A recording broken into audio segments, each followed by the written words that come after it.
તો પાકિસ્તાનમાં ચૂંટણી થઈ અને ચૂંટણીના પરિણામો પણ સામે આવ્યા છે, પણ દુર્ભાગ્યપૂર્ણ બાબત એ છે કે સરકાર કોની બનશે તેને લઈને હજુ પણ અસમંજસ છે। ત્યારે કેટલીક વિગતો મેં આપને પહોંચાડી રહ્યા છે।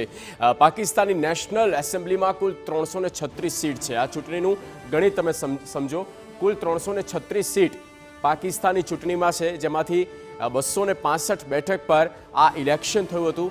265 સીટ પર ઇલેક્શન થયું, જેમાં એક બેઠક પર ચૂંટણી મોકૂફ રાખવામાં આવી અને બાકીની બેઠક પર આ ચૂંટણી થઈ। બાકીની જે 70 સીટ છે તે અનામત છે અને એક સરકાર બનાવવા માટે 134 સીટો પર બહુમતી હોવી જરૂરી છે।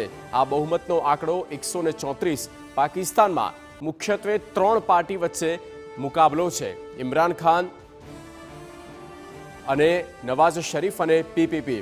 પાકિસ્તાનમાં કોઈ પાર્ટીને બહુમત નથી, ત્રિશંકુ રચાઈ રહી છે। આ પણ આ જનતાનું જે વોટરનું જે પરિણામ છે તે સામે આવ્યું છે। 265માંથી 252 સીટના પરિણામ જાહેર કરવામાં આવ્યા છે। સમયની સાથે પરિણામમાં ઘણા ઉલટફેર જોવા મળ્યા। ઇમરાન ખાનના સમર્થક અપક્ષ ઉમેદવાર 100 બેઠક સાથે આગળ અને તેઓ સરકાર બનાવતા રહી ગયા હોય તેવું પણ લાગી રહ્યું છે।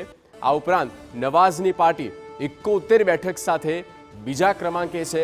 નવાઝ શરીફે કહ્યું કે અહીંયા આપણે બંને એક થવું પડશે। પીપીપી એટલે કે બિલાવલ ભુટ્ટોને પણ કહ્યું હતું, તેમણે જે સ્પીચ આપી હતી તે સમયે।